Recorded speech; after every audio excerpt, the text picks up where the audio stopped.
प्यारे बच्चों, मैं चंद्रकला, एडी राजकीय कन्या इंटर कॉलेज गोरखपुर। बच्चों, आज हम पढ़ेंगे सामाजिक विज्ञान। सामाजिक विज्ञान की इस कक्षा में बच्चों आपका स्वागत है। ये कक्षा 10 की सामाजिक विज्ञान की कक्षा है। इसमें हम पढ़ेंगे लोकतांत्रिक राजनीति 2। बच्चों, आज हम लोकतंत्र के परिणाम का भाग 2 पढ़ेंगे।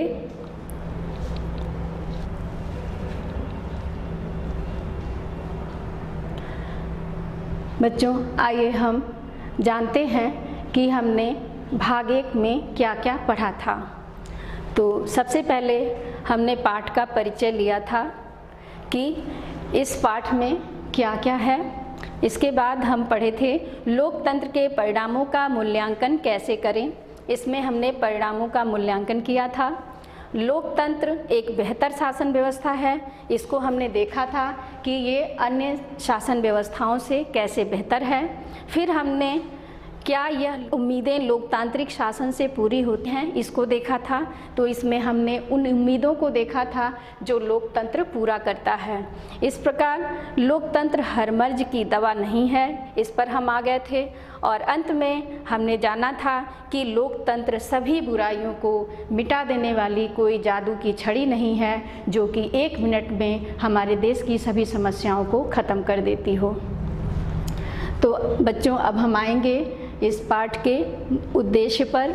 इस लेसन का उद्देश्य है लोकतंत्र के राजनीतिक परिणामों को जानना। राजनीतिक परिणाम में बच्चों आज हम जानेंगे उत्तरदायी, जिम्मेवार एवं वैध सरकार के बारे में और नियमित और निष्पक्ष चुनाव के विषय में। इसके बाद हम देखेंगे कि लोकतंत्र अपने लिए समर्थन पैदा करने की शक्ति कैसे डेवलप कर लेता है। तो इस प्रकार बच्चों, आज का जो उद्देश्य है पाठ का अध्ययन का, वो है राजनीतिक परिणामों को प्राप्त करना। बच्चों, भाग 2 के शिक्षण के मुख्य बिंदु हैं उत्तरदायी, जिम्मेवार एवं वैध शासन। इसके अंतर्गत हम पढ़ेंगे लोकतंत्र में कम प्रभावी सरकारें बनती हैं। लोकतंत्र में फैसला लेने में वक्त लगता है। फैसले कुछ कायदे कानून के अनुसार होते हैं। पारदर्शिता होती है। नियमित और निष्पक्ष चुनाव होते हैं। लोकतांत्रिक सरकार का रिकॉर्ड प्रभावशाली नहीं रहा है। अपने लिए समर्थन पैदा करने की क्षमता है। तो इन विषयों पर आज हम चर्चा करेंगे इस अध्याय में। कुछ ऐसी चीज़ें हैं जिन्हें लोकतंत्र को पूरा करना ही चाहिए। तो हम उन चीज़ों पर आएंगे जो लोकतंत्र के लिए अति आवश्यक है। वो है एक उत्तरदायी सरकार का गठन जो कि जिम्मेदारी उठाए अपनी और वैध हो, यानी कि वो कानूनों के अनुसार उसका निर्माण हुआ हो। तो आइए देखते हैं कि एक उत्तरदायी और जिम्मेवार और वैध सरकार के रूप में जो हमें प्राप्त होती है एक ऐसी चीज़ लोकतंत्र के माध्यम से, वो क्या है। यहाँ पर एक चिंता उत्पन्न होती है बच्चों कि लोगों का अपना शासक चुनने का अधिकार और शासकों पर नियंत्रण बरकरार रहे। जैसा कि जानते हैं कि हम एक प्रतिनिधित्व प्राप्त करते हैं, एक ऐसी सरकार का गठन करते हैं चुनाव के माध्यम से, जो कि लोकतंत्र की सबसे बड़ी विशेषता है कि इसमें शासक चुनने का अधिकार जनता को होता है। तो इसके माध्यम से जो हम सरकार प्राप्त करते हैं, उस सरकार के माध्यम से वो सरकार जो है वो बनी रहे, यानी कि हमारी जो ये अधिकार हैं शासक चुनने का, ये बरकरार रहे, ये ज़रूरी होता है। तो सबसे बड़ी विशेषता जो खुल करके सामने आती है राजनीतिक परिणाम के रूप में जो लोकतंत्र से हमें प्राप्त होता है, वो है चुनाव का अधिकार। तो चुनाव एक ऐसा साधन है जनता के हाथ में, एक ऐसा हथियार है बच्चों जिसके माध्यम से हम शासकों पर नियंत्रण भी रखते हैं और दोबारा शासकों का चुनने का अधिकार भी रहता है। तो ये एक ऐसा प्रश्न है, ये एक ऐसी चिंता है कि ये जनता में हमेशा ये अधिकार बना रहे, और जब तक ये बना रहेगा तब तक लोकतंत्र अस्तित्व में है। और अगर ये खो देता है यानी कि हम अपना चुनने का अधिकार और शासकों पर नियंत्रण रखने का अधिकार यानी चुनाव का अधिकार यदि हम खो देते हैं तो समझ लीजिए बच्चों कि लोकतंत्र का अस्तित्व खतरे में आ जाता है। तो ये सबसे महत्वपूर्ण चिंता है, सबसे बड़ी चिंता है लोकतंत्र की। आइए हम इसको देखते हैं। तो बच्चों इसके लिए हम निर्णय प्रक्रिया जो सबसे महत्वपूर्ण विषय है यानी निर्णय लेने में सक्षम होना चाहिए जनता को। अगर जनता निर्णय लेने में सक्षम नहीं होगी तो एक जिम्मेवार सरकार, एक उत्तरदायी सरकार का प्राप्ति लोकतंत्र में नहीं हो सकता है बच्चों।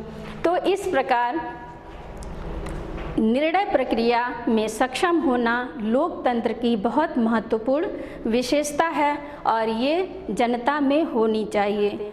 एक ऐसी सरकार का निर्माण जो कि लोगों की ज़रूरतों और उम्मीदों पर ध्यान दे। अगर वो लोगों की ज़रूरतों और उम्मीदों पर ध्यान नहीं देती है तो सरकार को चेंज करने का, बदलने का रास्ता जनता के पास होता है, साधन होता है जनता के पास, वो सरकार को बदल सकती है।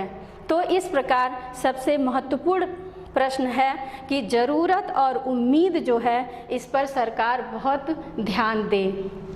बच्चों इसमें एक और चित्र है जो सरकार की वैधता को बताता है कि सरकार वैध है, यानी इसका जो चुनाव हुआ है वो एक निश्चित नियमों के तहत होता है, निश्चित प्रक्रिया के तहत होता है जो कि संविधान में लिखित होता है और उसके पीछे कानून की शक्ति प्राप्त होती है कि अगर वो निश्चित प्रक्रिया के माध्यम से सरकार नहीं आई है तो हम उस पर ऑब्जेक्शन कर सकते हैं, बहस कर सकते हैं और सरकार को बदल भी सकते हैं।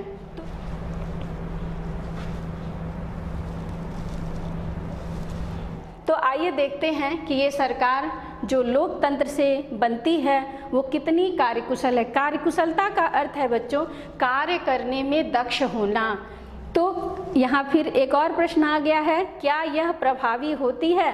तो कार्यकुशलता ही उसके प्रभाव को सिद्ध करती है। जितनी ही कार्यकुशल सरकार होगी उतना ही ये प्रभावी भी होगी। यहाँ हम देखेंगे कुछ लोगों का मानना है कि लोकतंत्र में कम प्रभावी सरकारें बनती हैं।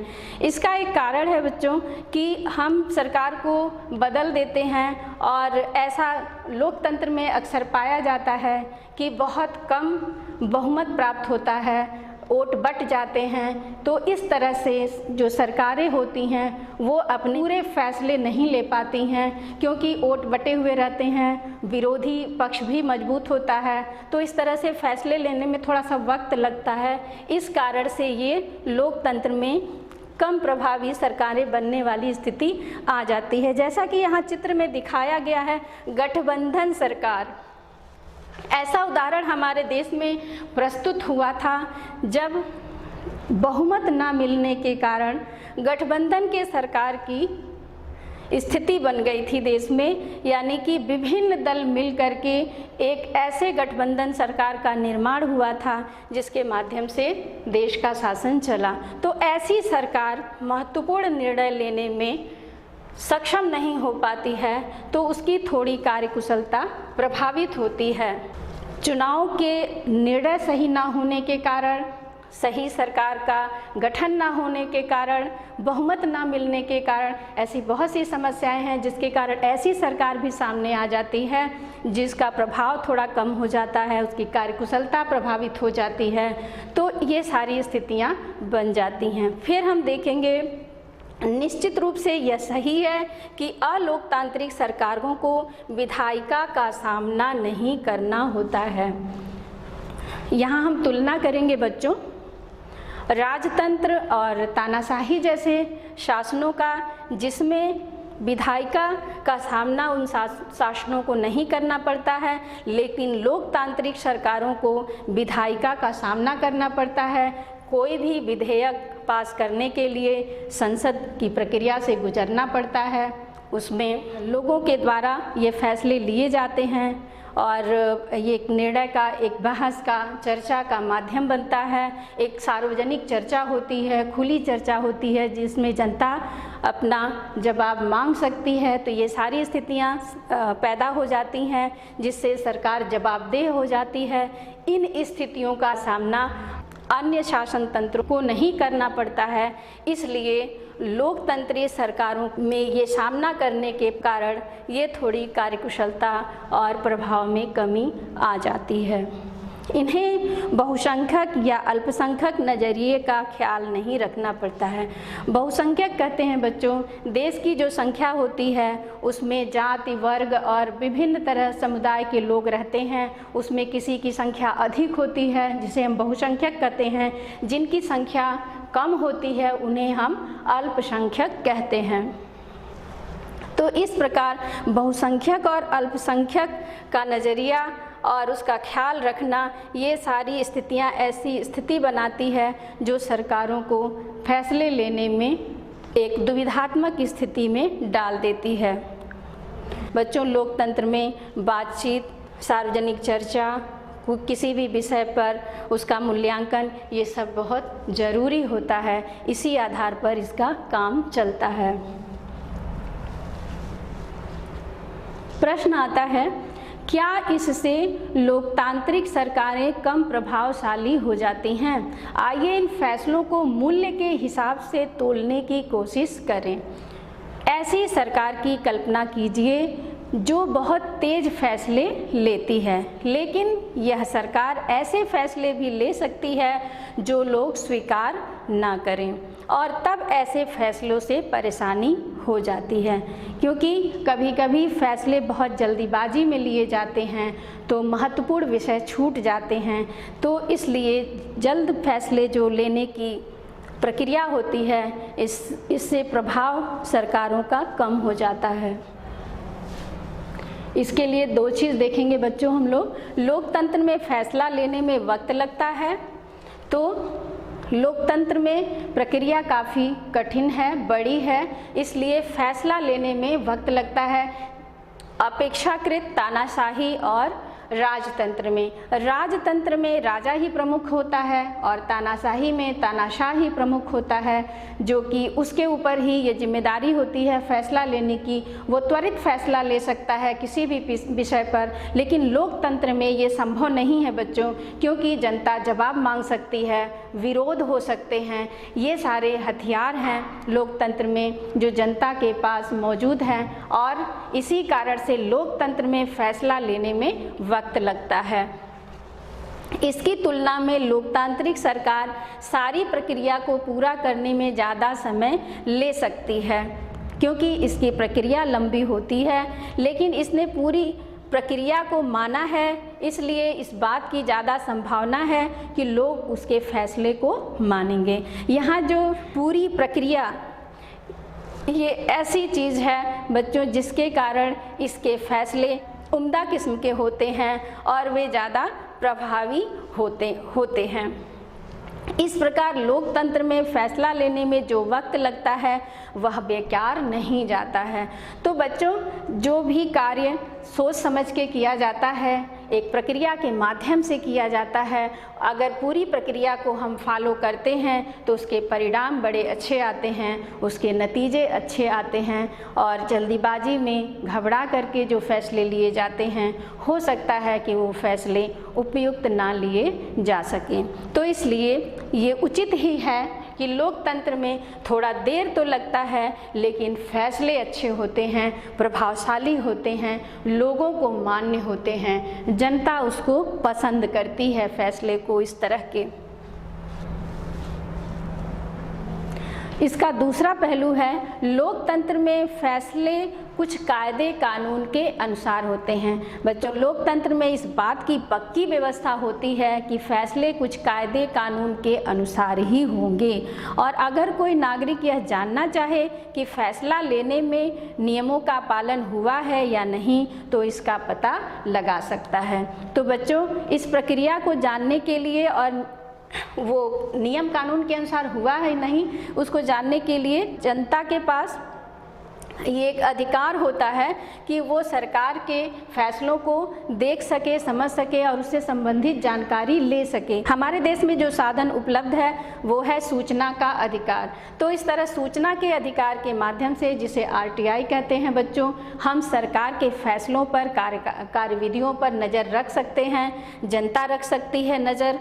तो इसे हम कहते हैं पारदर्शिता। ये RTI का कानून, सूचना प्राप्त करने का कानून, लोकतंत्र में पारदर्शिता के रूप में दिखती है। इसी के माध्यम से लोकतंत्र में पारदर्शिता आती है और जिससे कि हम सरकार के सारे कार्यों को अच्छे से समझ पाते हैं, देख पाते हैं। यहाँ कोई भी फैसले जनता के विरोध में नहीं लिए जा सकते हैं, क्योंकि जनता की नज़र होती है इस कानून के माध्यम से, इस अधिकार के माध्यम से, जिसे हम सूचना का अधिकार कहते हैं बच्चों। हमारे देश में ये सूचना के अधिकार के रूप में प्राप्त है।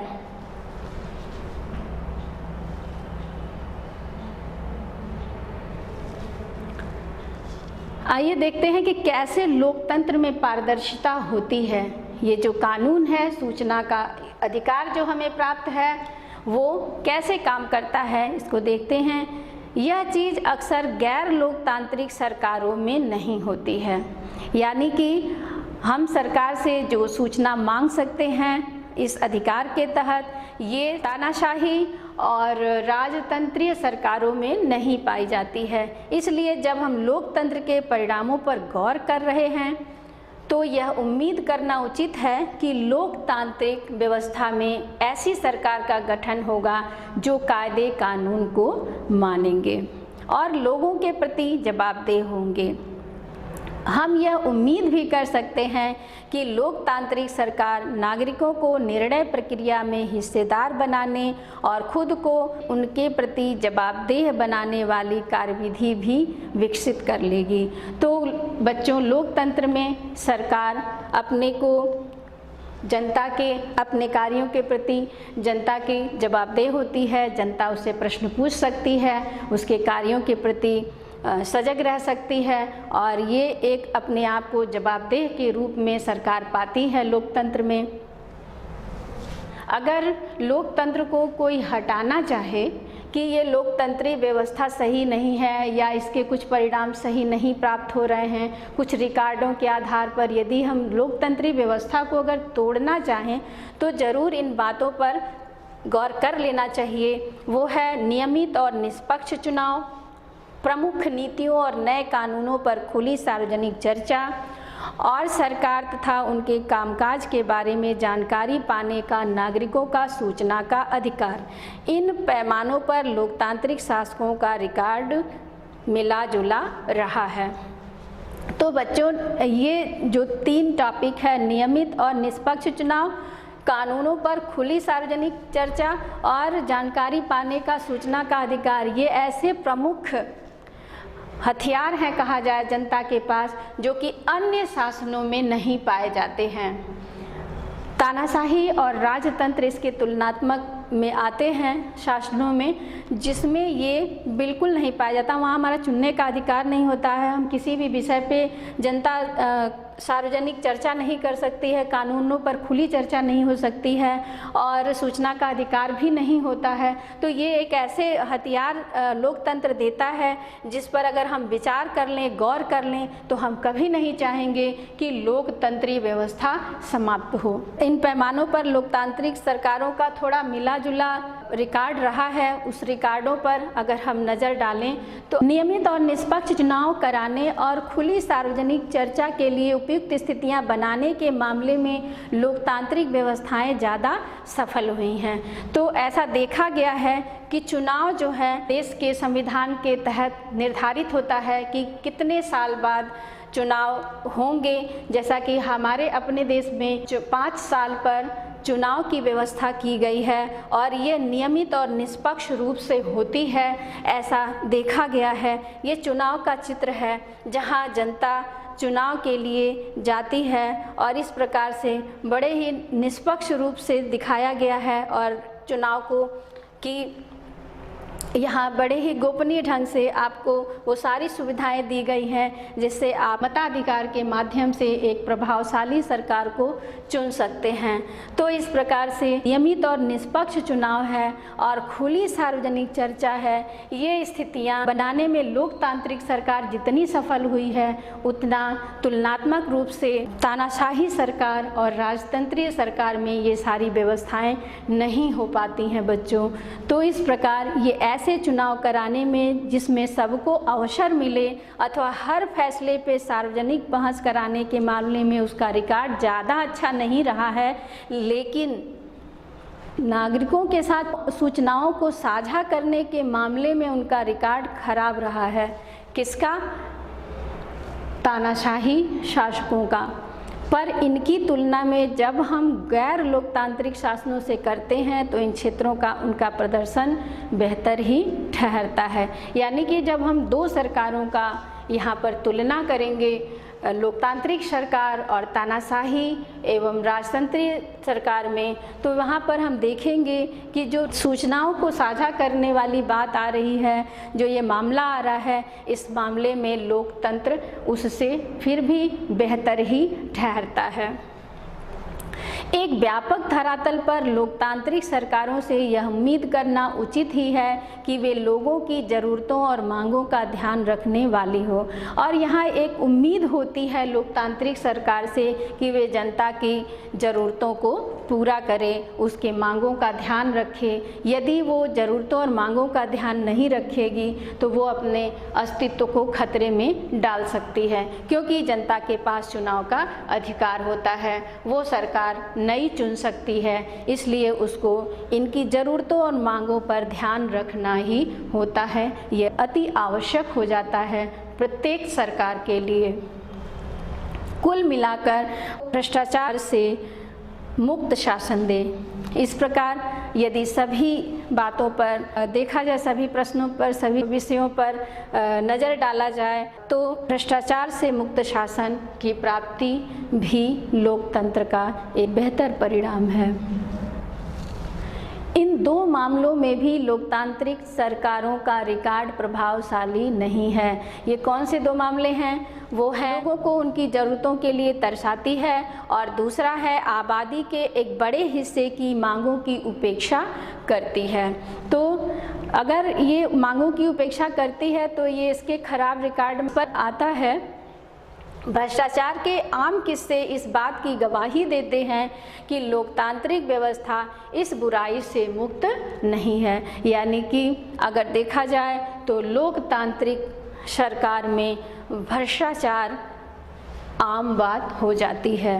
इसके साथ इस पर भी ध्यान दें कि गैर लोकतांत्रिक सरकारें कम भ्रष्ट हैं या लोगों की ज़रूरतों के प्रति संवेदनशील है, ये कहने का कोई आधार नहीं है। तो यहाँ अगर हम इसको देख लें कि गैर लोकतांत्रिक सरकारें जो होती हैं वो लोगों के प्रति बहुत संवेदनशील होती हैं, ऐसा नहीं होता है। तो अगर ये इस बात को देख लें तो लोकतांत्रिक सरकारें कम भ्रष्ट हैं।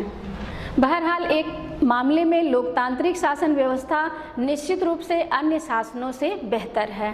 तो ये कैसे बेहतर है वो हम देखें। यह वैध शासन व्यवस्था है। वैध कहते हैं बच्चों जिसमें कानून की शक्ति निहित होती है। यह सुस्त हो सकती है, कम कार्यकुशल हो सकती है, इसमें भ्रष्टाचार हो सकता है, यह लोगों की ज़रूरतों की कुछ हद तक अनदेखी कर सकती है। लेकिन लोकतांत्रिक शासन व्यवस्था लोगों की अपनी शासन व्यवस्था है। इस कारण पूरी दुनिया में लोकतंत्र के विचार के प्रति ज़बरदस्त समर्थन का भाव है। अर्थात ये बहुत सारी कमियां होने के बावजूद भी ये लोगों की अपनी सरकार है। जैसा कि कहा जाता है कि लोकतंत्र जनता का शासन है। इस कारण से दुनिया के सभी देशों में कहा जाए, अधिकांश देशों में कहा जाए तो ज़बरदस्त समर्थन प्राप्त है। लोकतंत्र अपने लिए लोगों के मन में एक समर्थन का भाव पैदा कर दिया है जो कि ख़त्म नहीं किया जा सकता है। इसलिए लोकतंत्री व्यवस्था जो है वो अन्य शासनों से बेहतर साबित होती है। यहाँ दक्षिण एशिया के कुछ प्रमाणों को हम देखेंगे और जिसमें लोकतांत्रिक शासन वाले मुल्कों में ज़बरदस्त समर्थन प्राप्त है, उस समर्थन को हम देखें तो यहाँ पर दिखाया गया है दक्षिण एशिया के विभिन्न देश, बांग्लादेश, श्रीलंका, भारत, पाकिस्तान और नेपाल, और इनकी बहुत उपयुक्तता को दर्शाया गया है। दंड चित्र में गहरे नीले रंग से और हल्के रंग से दिखाए गए हैं, ये उपयुक्त को दर्शाता है। ये 88 दिखा रहा है। बांग्लादेश में की स्थिति दिखाई गई है, श्रीलंका की स्थिति दिखाई गई है और भारत की स्थिति दिखाई गई है, फिर पाकिस्तान की और नेपाल की स्थिति दिखाई गई है। इस तरह से यहाँ पे आपके देश के लिए लोकतंत्र कितना उपयुक्त है ये दिखाया गया है। और यहाँ दिखाया गया है बच्चों, लोकतंत्र के लिए भरपूर समर्थन है। श्रीलंका की स्थिति बहुत नीले रंग से दिखाया गया, गहरे नीले से, उपयुक्त को दिखाया गया हल्के नीले से, और इस तरह से श्रीलंका, बांग्लादेश, भारत, नेपाल और पाकिस्तान की स्थिति को यहाँ पर दंड चित्रों के माध्यम से, 36 दंड चित्रों के माध्यम से दिखाया गया है बच्चों। इसके बाद यहाँ पर हम दक्षिण एशिया की स्थिति को अगर मानचित्र के माध्यम से देखें तो पाकिस्तान को छोड़ करके और बहुत सारे जो देश हैं दक्षिण एशिया के, उसमें लोकतंत्र के समर्थन को दिखाया गया है। तानाशाही से ऊपर वरीयता दी गई है। यहाँ पर देखिए, इसको 10% में दिखाया गया है तानाशाही को, और लोकतंत्र को लाल एरिया से, रेड कलर से दिखाया गया है और नीले कलर से दिखाया गया है, जिनको कोई फ़र्क नहीं पड़ता है। तो ये दक्षिण एशिया के वो प्रमाण हैं जो जाहिर करते हैं कि लोकतांत्रिक शासन वाले जो मुल्क हैं उसमें ये लोकतंत्र के प्रति ज़बरदस्त समर्थन प्राप्त है। अपने लिए समर्थन पैदा करने की क्षमता रखता है लोकतंत्र।